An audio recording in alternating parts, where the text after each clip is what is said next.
Hi, everyone. Welcome to Yale College Voices, where we share the stories and journeys of our amazing staff that shape the Yale College experience. I'm your host, Darice Corey, and today we're diving into a conversation that lives at the intersection of art, technology, and nature. So today, my guest is Dr. Matthew Suttor, who is the program manager at Yale's Center for Collaborative Arts and Media, otherwise known as CCAM, and senior lecturer in theater, dance, and performance studies. So, Matthew, welcome. I'm so happy that you could join me today. Thank you, Darice. I'm really chuffed and honored to be here with you. Oh, thank you. My pleasure. So I'm actually going to share your bio, and then we'll just dive into our chat. Sure. Okay, awesome. So Matthew Suttor is a New Zealand-born composer and educator.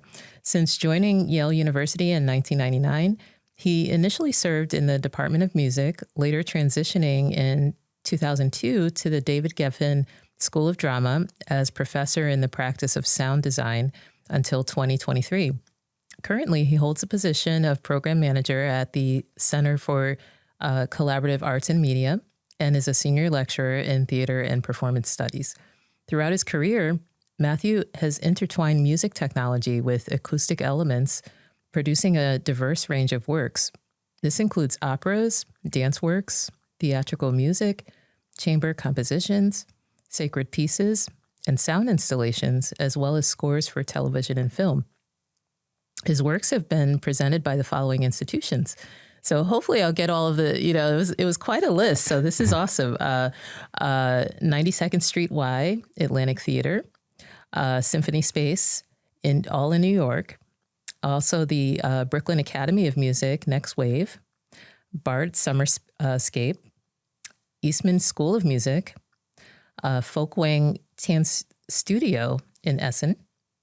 And here's the one I had trouble with, right? Guggenheim Hochschule der Kunst, Bern, Yale Beinecke Library, Institute of Sacred Music, and also the Repertory Theater, International Organ Academy in Göteborg, June in Buffalo, Lincoln Center, Merce Cunningham's Dance Studio, Mozart Prague, New Music New Haven, New Zealand Festival of the Arts, PBS, Portland Center Stage, San Jose Rep, Spark Festival, University of Minnesota School of Music, St. Peter's Cathedral in Bremen, Germany, and then also television in New Zealand. As a committed member of the Yale Arts community, Matthew brings over 2 decades of experience as a teacher and mentor. His collaborations foster innovative programming fueled by questions such as deriving music from patterns in nature, and also harnessing the power of AI in collaboration and the prospect of teaching creativity. A Fulbright scholar, Matthew obtained his doctorate in composition from Columbia University. So again, welcome, Matthew. Thank you. My life just flashed before my eyes. That's amazing. I was like, I have to include that because it's quite a list of works and wow. I was like, this is so fascinating. Yeah.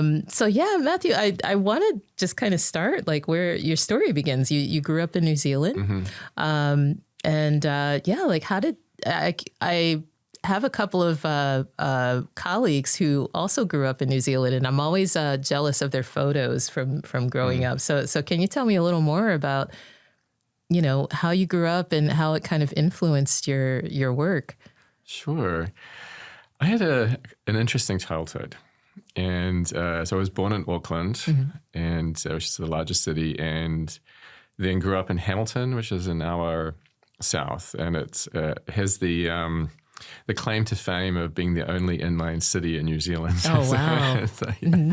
So it's not on the sea. Uh-huh. It is on a river. Mm-hmm. And so my parents fostered 6 children when I was 5. Oh, wow. So we went from a family of 4 to a family of 10. Oh, my gosh. in an instant. And that really informed a lot of the way that I saw the world. And they were a family of Maori children that had been abandoned by their parents. It was a really tragic story. Mm-hmm.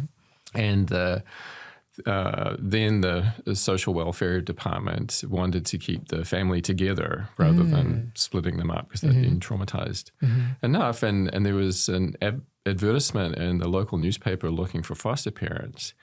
And my parents, volunteered. So that was a really remarkable and at times very difficult journey. And they stayed with us until they left home, and we're still in contact in varying degrees with everybody. Wow. And so it's that really did shape the way that I saw the world, because I could see, in some sense, in the way that children are intuitive and empathetic, I saw the world through their eyes, which was very different from maybe the experience that I was having, say, at school. Yeah. Oh, that's amazing. That's really fascinating. When did you realize, growing up with this newly expanded family, like when did you realize that music sort of encompassed, when did that start to happen for you? So my great aunt was married to one of New Zealand's most famous playwrights. Oh, wow. Bruce Mason. And he was interested in music, and he could see that somehow he kind of intuited that I was musical as a kid. Oh, wow. And I think he saw the way that I was sort of moving my hands and said, look, you need to give this kid music lessons. But with my family situation, it was, we didn't have a lot of money, and, things often were kind of pretty chaotic. So I think the thought of having someone thumping around on a piano was a bridge too far. But I persisted, and, I really, really, really wanted to have music lessons. So at the end of primary school, my parents relented, but I think that they came up with this plan that in some ways was sort of designed to have me fail. Oh, really? Yeah. So they said if they would give me music lessons, but I had to ride my bike around to a friend's house, which was about a mile away, and I had to practice every day. And if I did that for 6 months, then they would buy a piano. Oh, interesting. Okay. And so I was hell-bent. Yeah. And I think they were shocked at my tenacity. And so we did. They held truth, true to their word, and bought a piano after 6 months. And after a year of lessons, I gave my first piano recital of my own music. Oh, wow! So at that point, I think they thought, okay, like, there's something here. There's something here. Yeah. Oh, and what age was that? This was 10, 11. So this is heading into middle school, and so I just I'd been having music lessons for a while, and I'd started to create music, to compose. I wasn't writing it down; I was just making stuff up at the piano. Yeah. And entering middle school, we had there was a new music teacher, and she wanted to test everybody in the school. And so we had this exam, and I think it was probably the first exam I'd ever taken, and I got the top grade. Oh my goodness. So she came to find me and said, "Who are you?" Yeah. and I she was wonderful, and she was not a small woman, and she drove a tiny little Mini, and she played the double bass and the tuba, and somehow she managed to get instruments herself and these instruments into this red Mini that I remember it vividly. Did they hang out of the window? Yeah, probably. Yeah. And so I started playing my music to her, and she said, "Great, and this is how you write it down." Oh my gosh. So she taught me how to notate. And she also gave me, I was obsessed with Bach at this point. Okay. I was just like, this music is amazing. Yeah. And it's a really life-changing thing to learn a new skill, particularly at that age, and being so interested. And my mind just kind of was, exploded. Yeah. So I've been reading about Bach, kids' books about this composer, and I knew that he had written this 48 Preludes and Fugues, this famous 2-volume set, and I mentioned it And she said, well, I have these volumes. And I was like, wow, I mean, you actually have them?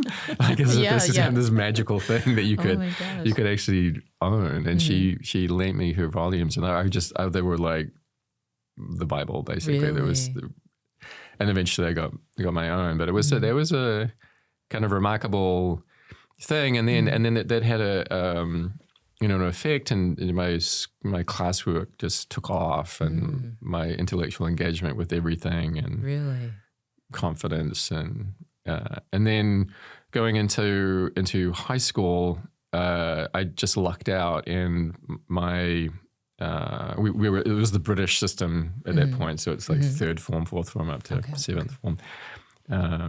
My homeroom teacher was the music teacher. Oh, wow. And Mrs. Spires. And she was English, had trained at the Royal Academy of Music, and she had married a New Zealand veterinary surgeon in London. He was training there, and she had come back with him. And so here is this extraordinarily talented woman teaching high school. Wow. And to have access to. Yeah. And she really just, helped me tremendously. Yeah. And that those music lessons and the extra help that I got just continues to serve me to this day. Yeah. Wow, that is so fascinating. Again, this is what's so awesome about having the podcast. I never would have known that story about you, and thank you for sharing that. So I imagine that, having that experience and access to someone with that training, and having, this suddenly large family, that must have also fueled. I just read recently about some of your work, which we can dive into a little later, but that must have fueled your passion for helping students learn about creativity. So sure, yeah. Well, I could see the power of education because I'd experienced that, and how it's transformational, and it can help shape and guide your life, and also help create a trajectory for you. Wow. So something that I understood from a relatively early age is that I could study music overseas because here was this music teacher who had studied in London. She was English, but I thought, I want to do that. Yeah, yeah. And New Zealand is beautiful. I mean, it really does look like the Lord of the Rings. Yes, yeah. Right. My hometown is like next to Hobbiton. And, really? It really does look like that. So cool. It is incredibly beautiful, but it's also on the other side of the planet. Yeah, yeah. So it's quite isolated in some sense, which is not a bad thing necessarily, but I was very outwardly focused. Any relative who had been traveling and would come back, I would just grill them about where they'd been. Yeah. I was fascinated by the outside world, and so I always had the ambition to study music overseas. Wow.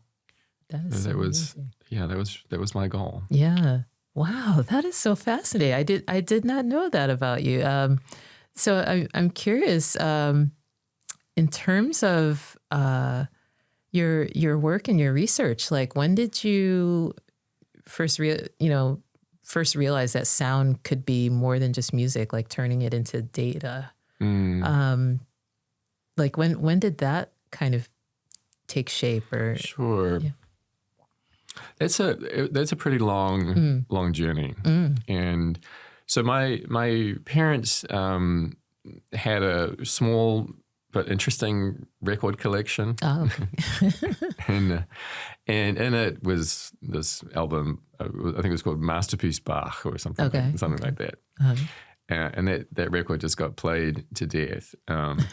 So they had this famous piece, solo violin partita, number 3 in E major. In the first movement, the prelude is this wonderful piece that every budding violinist will hacked to death, which I did. Really?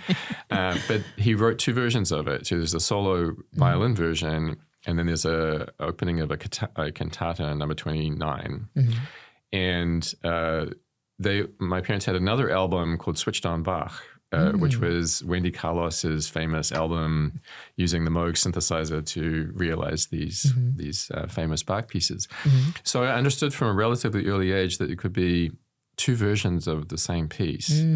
One was for solo violin, and the other one was an arrangement that had been made for synthesizers. So in my mind, there's this, music can have this multifaceted sort of aspect where it can be a number of different things. And I was really interested in electronic music, but I got to experiment when I finally got to college, and we just kind of lived in the studio. And part of that, the reason for that is that my roommates were in theater, and they said, "Well, you're a composer; you can write music for our plays." Oh, nice, so that's how I got into theater. So from interesting. At college, I was creating these scores for various productions. But when I was at Columbia, so Columbia is famous for its electronic music studio. So it was one of the first studios in the world. So after World War II, there was Cologne Radio in Germany and in Columbia. So it was the Columbia Princeton Electronic Music Studio. And they created bespoke synthesizers. There's the famous RCA synthesizer, which is the first actual synthesizer in the world. And there was an incredible place to be. And at when I was at graduate school there in the mid-90s, that was the transition from the old analog studio, so like the Moog synthesizers and using tape to construct pieces. And it was real old school. But it was great training. And then the beginning of computer music. So this and I was the head computer music TA. Oh, really? For Brad Gutton, who was my supervisor, and it was a great position. But it was a really interesting, kind of exciting time, because I would be typing up purchase orders for like Next computers and Silicon Graphics workstations, and then running to the music office to get the music secretary to process them, and then going to class, and then riding my bike down Broadway to 125th Street to get these orders. And it was a really exciting time to be involved in technology. To be Steve Jobs's vision for Next computer was amazing. I mean, that's the foundation of the operating system, the Mac operating system today. So I learned Unix, and these first computers had digital analog and analog digital converters. It was amazing foresight to sort of put that into a machine. So at Columbia at that point, we're doing all of these kinds of experiments with new computer technologies, and at that point they're fast enough to realize sound in real time. So originally you'd type this code and you'd have to wait a number of hours for it to process, and then you'd get a comma out of place. And then you have to do it all over. Start all over again.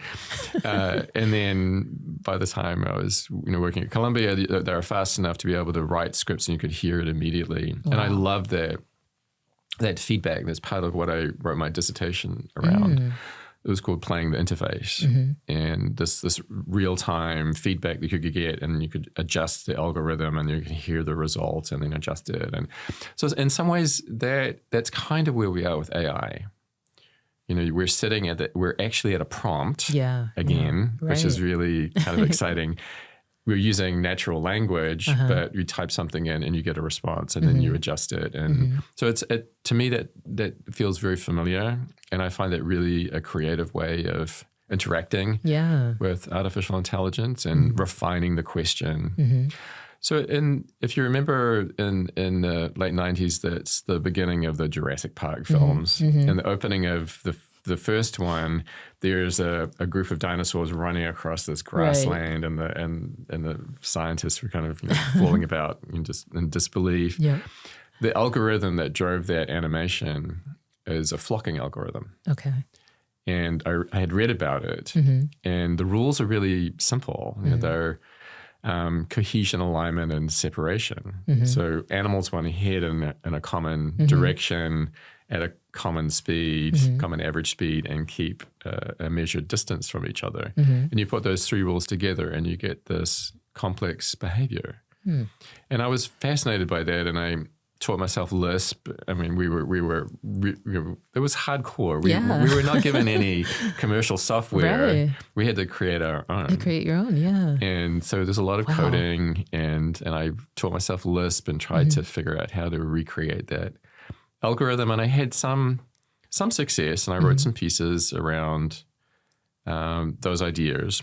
Wow. And it wasn't until actually during the pandemic, in one of these socially distanced backyard fire pit parties. There might have been a fair amount of red wine, and I was having this and I have a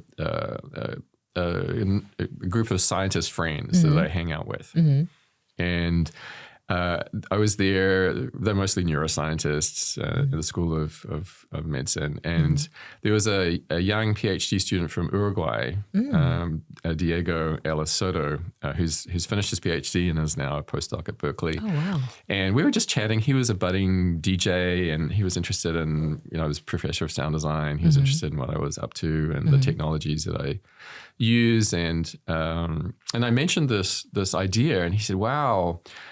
Well, the reason why it's not working for you is you don't have any data." Oh. So I was trying to solve this algorithmically. Yeah. And which is possible, right. But you're only going to get so far. I said, why don't I share some actual data with you? Oh, wow. And so the first data set that we looked at was a group of homing pigeons flying around the University of Oxford. And there are 10 of them. They all have little GPS trackers on them. So you get the coordinate and centroid and trajectory data. And then with my colleague Konrad Kaczmarek in the Department of Music, we figured out how to turn that into music. Wow. And at that point, that was the first real kind of glimmer of, we need real data from nature, and started to think about how you can translate that in a way that's musically interesting, but also preserve something of the actual behavior. And we got some interesting results. Yeah. And at that point, Judy Lichtman, who is in the School of Public Health, she's an epidemiologist. She does some teaching at CCAM. And she saw what we were doing and said, that's interesting. Yeah. And at that point, Planetary Solutions was offering grants. So she said, we should apply together. That is amazing. So we wrote a grant and we got it. Awesome. Congrats. Yeah. And so awesome. And then we got another one. Wow. Very cool.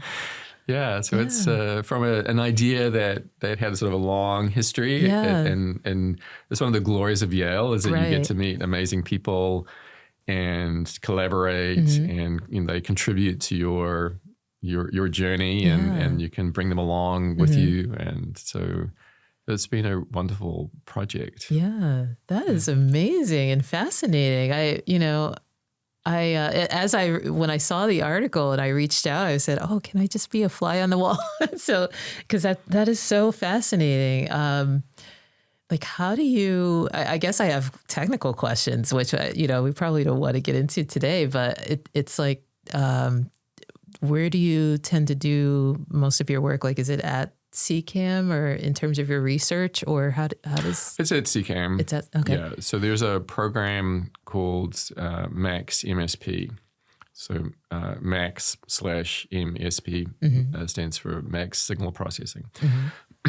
And that's an object-oriented program for music that allows you to connect data in a number of different forms, mostly numerical, and pipe it to different modules. So you could take a data set, say like the coordinate data of a flock of birds, and then map that to pitch information, and then have that played back as music, for example.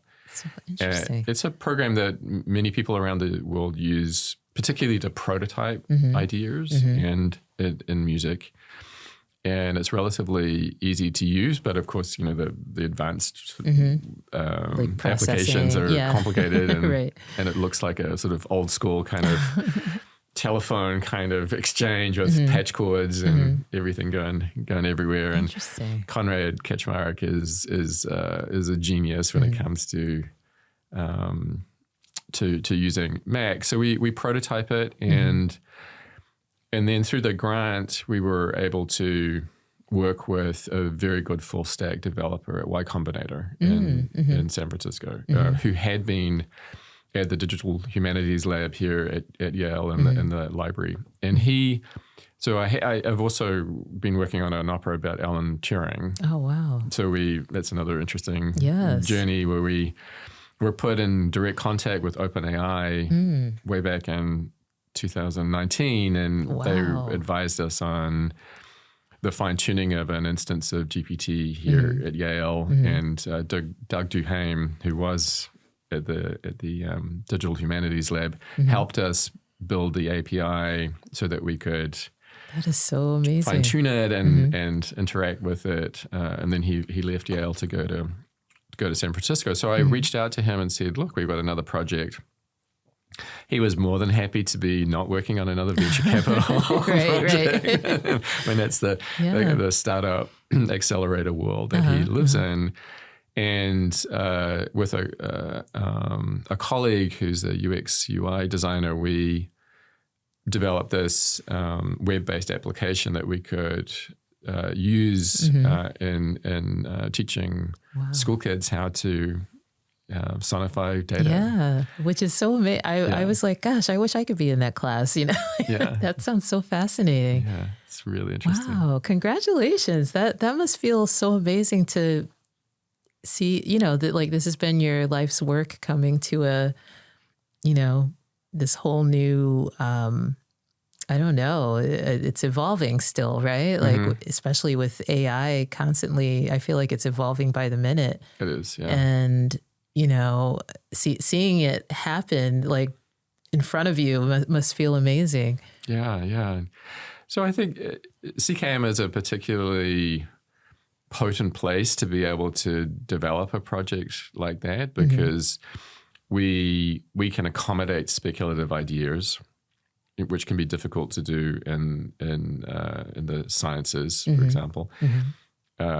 And we're also able to embrace the crazy and bring a number of different voices together in a way that really amplifies projects. Yeah. This is one of many initiatives at CCAM. So we have the Isovist Gallery where students can present their work, and the lead studio, which is a motion capture studio, and a dance studio, and a black box theater, and a classroom all at once, and students can present their senior theses. And so it's a wonderful place that we tend to say yes first, and then figure out how to do it. Yeah, right. And so this project has really taken off. Metaphorically and literally. That is so fascinating. And I love how you mentioned the center being a place to embrace the crazy, right? Like, do you have, obviously students know it's there, but do you ever experience where students aren't aware that they could, come with this, what may seem like a crazy idea and Sure. perhaps come to CCAM to make it a reality? Yeah. So people often find themselves at CCAM because they may not fit in exactly into the school or department, or feel that they don't. And they have an idea that they want to realize or to get some support. So we have studio fellowships it's a program that's run by Lauren Dabowski, our assistant director, and we give around 10 fellowships a year, and it's $1,000 of funding roughly. And students are able to explore something that's not necessarily directly related to curriculum, and then present it in an exhibition at the end of the year. And often they will go on to do amazing things. Pretty much all of them do. Yeah. So we're good at picking them. Right. But we give them an opportunity, and then they can take flight. Yeah. And we have sponsored courses that we support. Film and media studies is a big presence, so the practical aspects of filmmaking. I teach the creativity class, which I'm doing this year with Elisa Morrison in theater studies. That's we have 70 students. Oh my gosh! Wow, Yeah. and all in one. All in the lead studio. Wow! Yeah. Oh my gosh! It's chaos. How do you do? That's amazing. Yeah. Oh, that's so fascinating. Wow. I'm like, I have to get over to CCAM more often because it really is a cool space to just the times I've visited, I haven't seen it when students are actually there and, when things are buzzing. So that's when I'm like, I really need to get over there and experience that. Well, we have a regular series called Wednesday Wisdom on a Wednesday. Right. And these are evening workshops and presentations that are tend to be hands-on, can cover a great variety of subjects. Filmmaking, synthesizers, AI workshops. Wow. And then we have an event. Our main event is in the spring in February. And this is we're calling it a fest this time. So it's not a symposium. Oh, okay. Yeah, it's a that's festival. an interesting. Yeah, that's great. Yeah, and this is open to all the public, right? So whether or not you're affiliated with Yale, you can actually come and see the. Yeah. So all of this is announced through our newsletter that we send out regularly, and many in the community have joined and will come. So everything is public facing. That's really important to us, that we're part of New Haven. Yeah.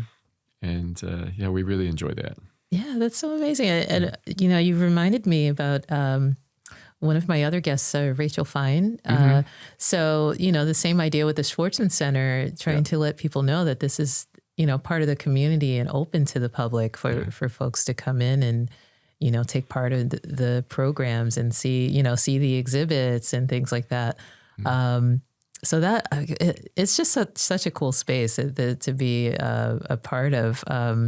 So I'm wondering if you could share a little bit more about, the work that you did going back to the sound, putting the trackers on the pigeons, right? Well, we didn't put the actual trackers on. No, that was a published data it was set. okay. Yeah, it was a colleague of Diego's. Oh, got it. Okay. And so we are starting to gather our own data. Okay. And for example, Rick Prum, who teaches in ecology and evolutionary biology, and is a curator at the Peabody, and a super famous ornithologist and extraordinary human being, said to me, there's a murmuration or a swarm of migratory chimney swifts every year that arrive on top of your building. Oh, really? And I've been at Yale for 26 years. Oh, wow. And I have to admit that this is something that I was learning about. So we were staking out the chimney at CCAM, and they come at the beginning of May every year. Interesting. They come up from South America, and so I really wanted to capture that. Yeah. So, and that sort of literally kind of like really like video capture or sound or both. No, not sound. So what the technique is that if you want to capture volumetric data, you need 2 cameras. Okay. And so that stereo recording, you can convert into 3-dimensional tracking data. Wow. And so we filmed this enormous hurricane of chimney swifts. They form these vortexes and spin around. Yeah, I it's saw like, part of the video where it's like, which that is really fascinating how they, they just kind of swoop or, make all these movements. But well, I didn't realize that was actually you so you actually filmed? We did film. I think the article I think it's stock footage. That wasn't it wasn't on top of CCAM. Okay. But it does look impressive. Okay. And we were up there for 2 weeks every evening. Wow. With 2 of Rick's PhD students. So we got a ladder and climbed out the side of the building. Really? And then we eventually found a safer way to actually get up there, of course. And this is Arata Honda and Cody Limbo, both PhD students with in Rick's lab. And we were experimenting with different camera types and different kinds of tripods. And then eventually Anne Prum, who's Rick's wife, and she's a really well-known Emmy award-winning nature documentary maker. Oh. She lent us a 28-foot tripod. Oh my gosh. So that we could put what does that even look like? Oh my God. Yeah, it was not a great thing to have out in an electrical storm in the middle of night. Oh my gosh. So we have some amazing footage, and we were able to then connect with the high-performance cluster group. So the Yale Center for Computing Research. Right. And so we're working with Tom Longford, and so I have an account now. So I'm back at my Unix prompt, which I love. I still remember all the commands from that's awesome. 25 plus years ago. And so now we're using various AI vision models to be able to identify individual birds in a flock that large. I mean, this is one of the advantages and a promise of AI that you can do that kind of thing. Oh my goodness! So we're testing out various models, and then the idea is to begin to sonify that. But if you're looking at a swarm of 3,000 birds, how do you turn that into music? Yeah, because it's not like everyone wants to have an individual pitch, because that would be. It might sound interesting, but it would be chaotic. Yeah. So there are other ways of thinking about it. Maybe it's a spectral thing where you get the sort of changing harmonics. So each bird is a harmonic or something like that. Or maybe it's like an orchestra where you're dividing up the swarm into different instruments and different layers. And this is the power of music as a vehicle for conveying data. That it can be greater than the sum of its parts. Wow. And it can make harmonic sense. Wow. So if you have many, many voices over time, it will not be noisy. And there are ways that you can figure out to show things like tipping points in data. So maybe it's possible to hear changes that might be easily more noticeable, perhaps, than just looking at data. There's certainly an emotional impact. So from a climate communication point of view, there's a famous data set that NASA publishes, which is the annual average temperature from 1880, and it's up to the present day. And it's the demonstration of the famous hockey stick. So I set that to music, and I took a methodology that other people had tried, and where each year is a quarter note, and you can step through the data, and you know what's going to happen. It's going to go up in pitch. And I did this as a demonstration for the class that I taught, Nature, AI, and Performance, which was last spring. And I was a little ambivalent about it. To be honest, I thought, well, we know what's going to happen. But then when I did it, and we had two students who were fabulous violinists in the class perform it, it was the gut punch was amazing. Really? And this is truly an effective way of communicating data from an emotional point of view. And there's a fair amount of sociology and psychology that points to the value of using sonification to convey information, because it communicates physically directly. We can show, and we have been showing people bar charts and pie charts around climate change forever. But feeling it and listening to it's another thing. That is The so step fascinating. beyond that is, can you show something in the data that people may have missed, or can you enhance understanding? And something that all of these data sets have in common, whether it's like a large flock of birds, or you're looking at the gas fluxes in a forest, which is the new grant project, which complicated exchanges of methane, carbon dioxide, and oxygen and water, et cetera. You can potentially show phase transitions. And the idea is that we can begin to listen to these. The advantage that music has, or sound must exist in time for us to be able to perceive it by definition. But it can also be agnostic to time. You can be listening to something that's in the moment, like a particular kind of behavior, or say a tree breathing, literally, or a forest breathing. But we could listen to data sets over geological time, which are beyond human comprehension. So there's a value to that. So the new grant project that we have support from Planetary Solutions, is a collaboration with Harvard Forest. And so there's another PhD student in the grant project group, John Gewurtzman, who's a forester in the School of the Environment. And there's a wonderful article recently in the New York Times about his work. So everyone should go check that out.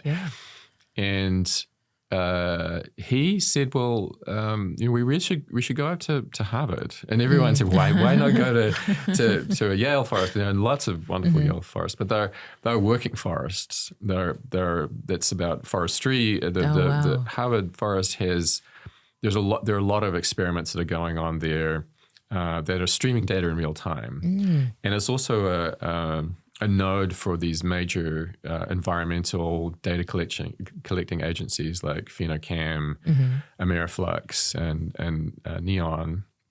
And so it's a great place to go, and they have an established education department. And I love the fact that Harvard Forest is actually part of the Faculty of Arts and Science. Oh, wow. That's so interesting. Kind of adorable. Yeah. And they're wonderful people. And so we have taken the web-based app that we developed to work with public school kids and who are in Music Haven. We've taken that application, and then we've turned it into a mobile app. Oh, wow. So that you can go to the forest and download the data sets that are being gathered. And they have a server that's being updated every 15 minutes. Really? You can walk to the site. There's a geospatial layer, so you can see a map. You can tap on the particular experiment. Wow. Read about it, walk to it, and then listen to it as of 15 minutes ago. Oh, I was about to ask about that. Like, could you listen? You can listen to it. Okay. Or you can listen to what it may have sounded like 15 years ago, because it's an enormous repository for data. So it's an opportunity to be able to compare. And it's a part of the project is about being in the community and working with K-12 students. I taught my first elementary school class. Oh, really? Amazing. Yeah. You enjoyed it? I loved it. That's They were amazing. incredible. Oh, I love that. And I was just really blown away by their language and their emotional intelligence and their storytelling ability, which at that age is kind of on fire. And so the idea is that we're developing a curriculum around the complexity of the environment, of nature. It's not just about climate change. and but it's connected with real scientists, right? So, and the model that's emerging is working with, say, a high-end ensemble like Music Haven, because there's a professional string quartet, the Haven Quartet. There's an after-school music program. They are concertizing. They have an after-school program that we have participated in. Oh, that's so cool. And then now others are coming. Other groups are starting to contact us. And that is so some cool. of them kind of big names. And so it's really exciting. But from the other side, scientists are also interested. Yeah. They're starting to say, hey, we think there might be something to this. Can you help us? Wow.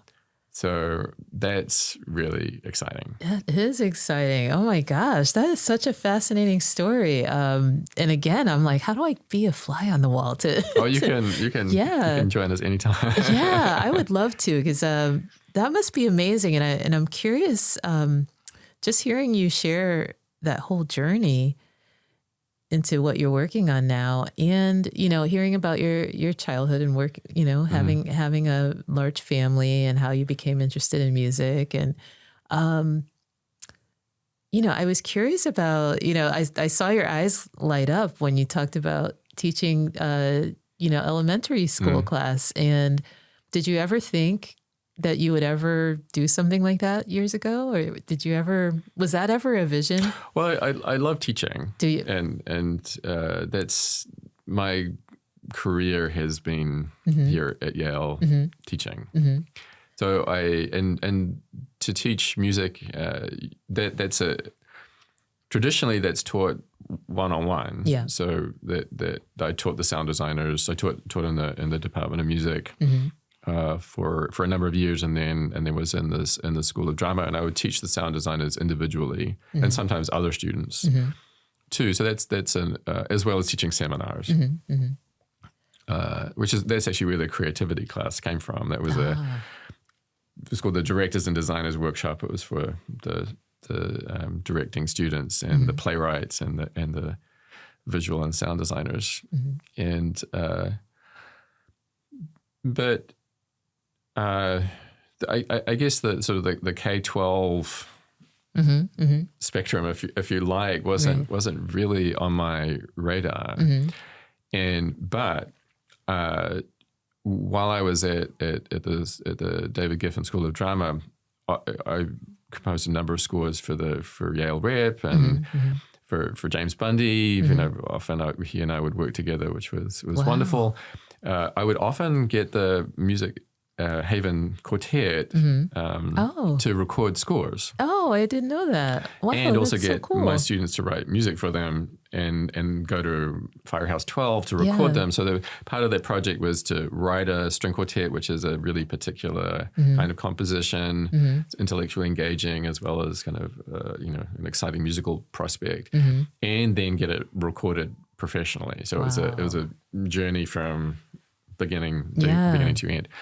So we often talked about, well, how can we involve the Music Haven students? So it was always like, well, how do we, we're working with Yale students, but not working with the kids. So that was always on my mind and an open question for the people at Music Haven. And then this grant project came into focus with Judy, and I thought, here's our opportunity. Yeah. So I texted Yara, who's the executive director and the artistic director, rather. He said, hey, we're writing a grant, putting you on it. I hope you don't mind. Sure, she said. Her response is, we'd been thinking about how we could bring questions around climate into their program, but they weren't sure how to do it. Yeah. So the next text was, we got the grant. We got to meet. Cool. So and all these worlds kind of came together. That's so cool. In the fall of last year, we had to present the project to the students. There were around 100 in the program. So and they have a big orchestra that meets en masse. Yeah. At this point, those are mostly high school students and some middle school. So the idea was that I would talk to them, to introduce the project, the idea of taking data. What is data? Yeah. How do you take how can you gather data from nature, and then how can you turn that into music? And that's a number of pretty big steps. And I would think, how do I talk about these concepts to school kids? And I came up with a presentation, and it worked. Yeah. But what happened? The idea was just to show them some techniques and demonstrate it, and then we had a big whiteboard, so they were able to like write up some musical ideas, and they were putting them together in real time. And then I kind of realized that they could, one of them could get up and conduct this. Oh my gosh, that's so cool. This kid said, I'll come up, and his name was Leo, and he said, okay, well, the violins to do this, and the violas are going to do this, and the cellos do this, and he put it together in real time and then started conducting, and it was just amazing. Yeah. And then the next one wanted to do it. Oh, yeah. So it worked, right? Yeah, and then with the middle schoolers, I thought, well, I'm not sure, middle school is a difficult age. Yeah, it can be, yeah. Yep. And I'm trying to remember what it was like for me, and and I thought, well, maybe this will work. But I thought, let's just do the same thing, because they can read music, and that really worked. Really, they were pretty sharp. Yeah, they have a kind of cynicism too, which kind of. And they were really good at communicating with each other about what they wanted to do. And then with the elementary school kids, I thought, well, this isn't going to work, because they don't know how to read music yet, and so but I was doubting them. Yeah, and unnecessarily. Really. Yeah. Where I changed it, instead of having them notate musical ideas from looking at a particular this instance of basically what we were using is a photograph of birds sitting on power lines, and there just happen to be 5 lines. So it looks like a musical stage. And then we just transcribed the birds. So the birds aren't flying, they're just sitting. Yeah. But you can get musical ideas from it. So it was just a way of getting going. Yeah. And so I showed the same thing to the elementary school kids. And they said, well, instead of notating it, let's have them draw the sound, like the bird and the sound that the bird is making. So this is graphic notation, which is a totally legitimate way. I mean, that's what music notation is it's a graphic form that has come to mean very specific things. So they drew these pictures, and then they did the same thing, and they conducted it and performed it. That's amazing. And they had the language to be able to describe what they were looking at. And that was the thing that really blew me away. It's like they have the language to describe things visually that that has musical meaning. And they're able to and then create stories on the fly around what it is like. So this is part of the approach that we're using, is that, well, you can have this cold hard data, but what's the story about it? Like, what is it making you feel? And if with this software that we're developing, essentially this is it's geospatially specific, right? So it could be that a school has the software. They can be gathering their own data. Kids are the experts of their own environments, and then populating it, and then creating music that's based on data gathered from their own neighborhoods. Wow! So that's the dream. Yeah. And if we have enough of these schools, then there's a mosaic of rather specific information. Okay. So that's the plan from the curriculum, pedagogical aspect of it. And the scientific value is, well, you have a whole lot of really specific data that's been gathered. So hopefully it's going to be useful to people. Wow. That is so fascinating. As you were sharing that, I started wondering, as you observe these kids and, the different levels, did you kind of picture yourself, like you said, that back when you were 10, 11 years old, and you just picked up on this right away? Did you kind of have this sort of flashback? Did you experience anything like that, thinking of yourself, seeing the kids do it, and then thinking of yourself at that same age? And Yeah, because so the next semester in the spring, I went in every Friday to work with smaller groups. So we identified a number of high school kids that were interested in writing music, that were interested in the project, and there were around 6 of them. So I met with them for 6 weeks every Friday, and we produced a number of compositions using the software, and the music is amazing. Really? Can we hear it online? Yeah. Oh, that's so cool. We I'll have some recordings of things. That's so cool. And then for 5 weeks with the middle schoolers, the same thing, and they also produce some really great stuff. So it's, I'm engaging with kids that are finding their way through the education system, trying to figure out what it is that they want to do, and then they have this wonderful gift of this musical training, and you can see the benefit that it has, and so it did remind me a lot of what it was like for me, and how empowering it was, and it provides a window to the world. Yes. So that's a great thing. Yeah, I can imagine. And it must, my kids have been involved in music in different ways over the years, and it does have such an impact, right? Like even academically in other areas, and like you said, being able to express what you're feeling based on, that to me is so fascinating, based on data to interpret a feeling, which must be so fascinating to hear it, when you see this come to life. That must be amazing. Gosh, I could talk to you all day, Matthew. This is so cool. So I have a few more questions for you. We're already up on our hour already. So, but yeah, like what would be the next level for you, like in terms of this program, or maybe further research that you'd like to be doing over the next few years?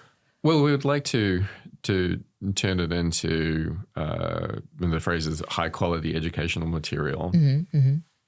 So that that it be an actual curriculum that people can really use with lesson plans or whatever, however that looks. And there's certainly no end of partners. People are contacting us, say, look, we're really interested, both at the educational side of things and also from the scientific side of things. It's amazing. So how does that sit within Yale? And there are various models within Yale, or these various kinds of enterprises. So is it? And so I'd really like to develop this, and it's really kind of a wonderful thing to be involved with, and the partnerships that are already forming are really extraordinary. So I think there's that, and is there there's certainly sort of publishable, there are papers to be written. Is there a book that can come out of it? And there's certainly artworks that have compositions that are starting to form. Colleagues in the group have ideas, so it has quite a life. That's amazing.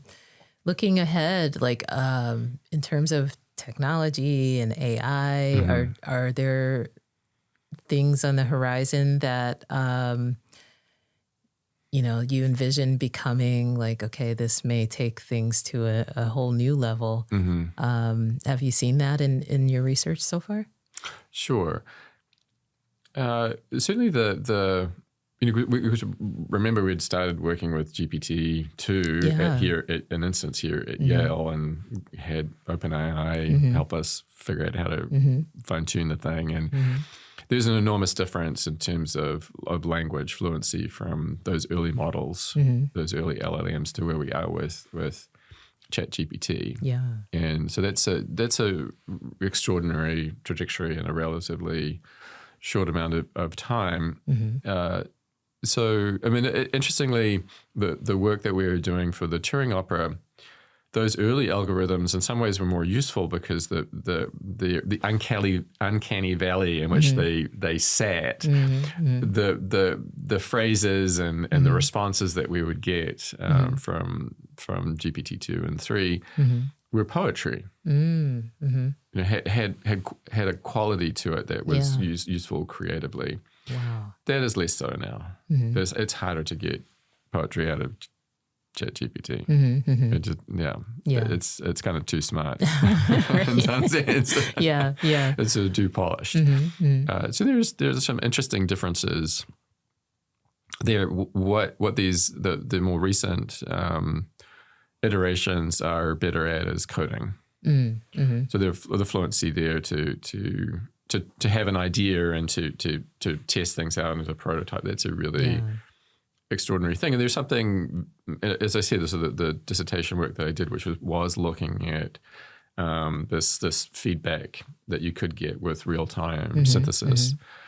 I think there's certainly something there, but it's in terms of the looking at data sets.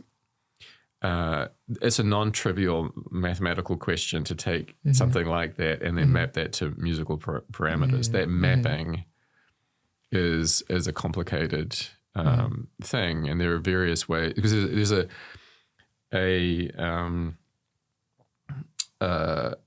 journey if you're looking at, say, volumetric data from, say, a flock of birds. What is it that you're actually mapping it to? And it is a subjective thing, but we're still trying to preserve something that is scientifically valuable.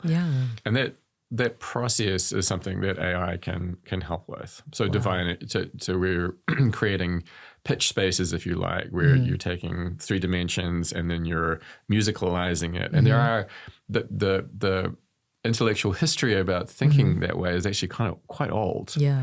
There's something that German music theorists were looking at in the 19th century called a tonetz, which is a 2-dimensional pitch lattice, but can also be extended into three dimensions. So we've got some really interesting results from that kind of thinking. So AI has a value there for sure.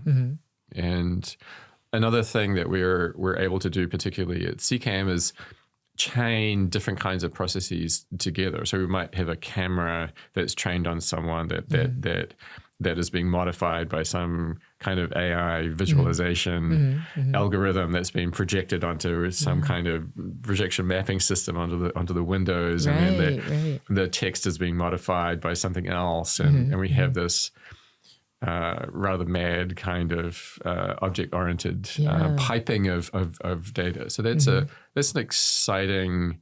So this is something that one of the great things about a place like CCAM is that we come up with unconventional uses of existing software, and the makers will say, "Well, we never thought of you doing this with it."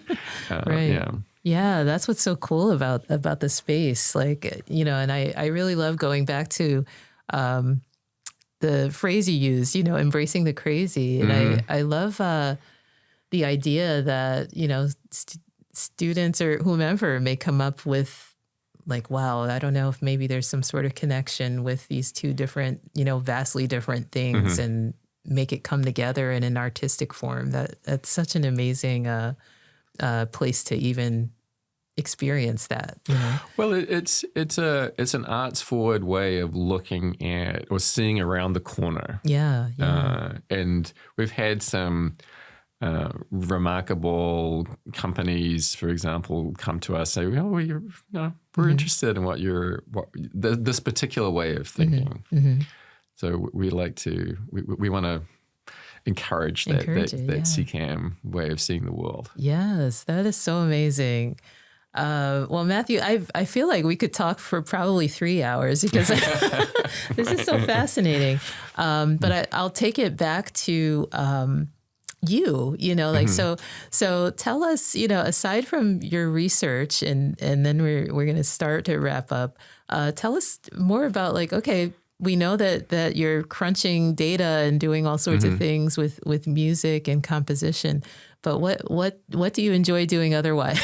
Oh, right. I love cooking. Okay. Yeah. So, and I bake bread. And I love cooking for people. Oh. And I grew up a family. Oh, yeah, there were 10, so family, yeah. I even when I'm on my own and I cook for a large group. It's always a dinner party. That's awesome. So love cooking for my family. And although my stepson is sort of a little dubious sometimes, but is he picky? He's a teenager. Oh yeah. Right. They either eat or they don't, Yeah, no, that's exactly right. Yeah. I love gardening. This is a relatively new thing. Oh. And so I'm obsessed with, I'm so connected to this nature project that it's certainly something I'm learning about. That's awesome. I'm a swimmer. Oh. And that's a really important thing for me. And it was certainly something that I was good at as a kid, but I wasn't on the swim team because music was my thing, and but I knew that I could swim well. Yeah. And then later in life, I thought, well, I really want to do something about this. Like, what is it? I should do some actual training. Oh, interesting. And so I took myself to the Yale gym and and I met someone who has become a great collaborator and a really dear friend, Marcelo Guitar, who's a neuroscientist at the School of Medicine. And we started training together, and then I met other people. And I even did an international open water swimming competition in Brazil. And, oh my goodness.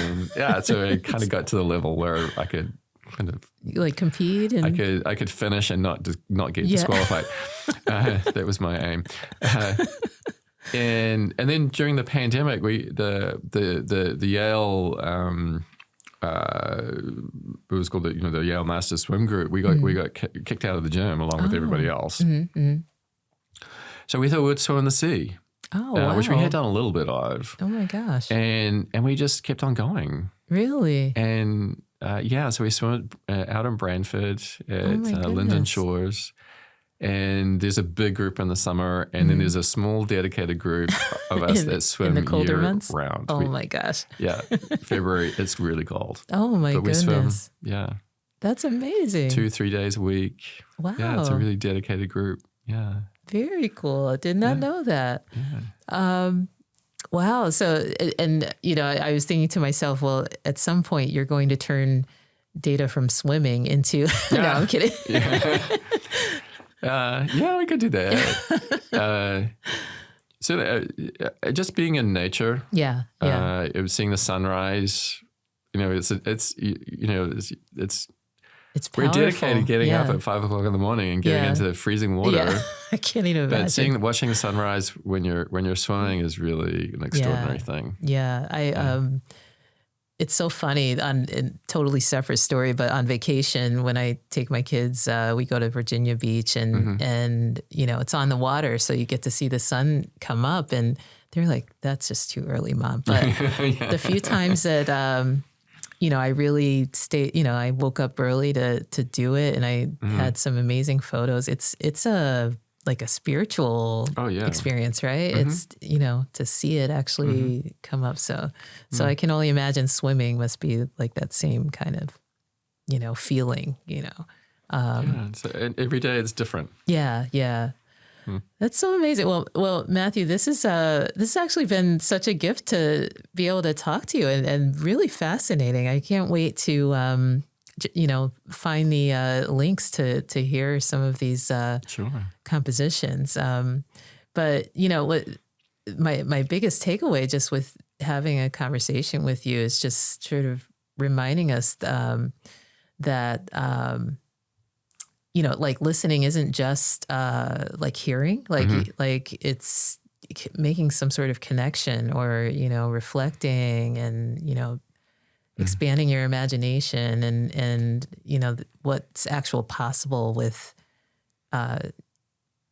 bringing the world of technology into art or even science into art too. And that's so amazing. And I hope that that's something that our listeners can take away as well. Yeah, I mean, the phrase that we're using is we're making the invisible audible. Ooh, interesting. Yeah. Fascinating. So thank you so much, Matthew. This was a really interesting conversation. And like I said, I want to be a fly on the wall. So, at some point I would love to come, see one of the programs. Yeah, yeah. Well, you do have some technical skills. Yeah.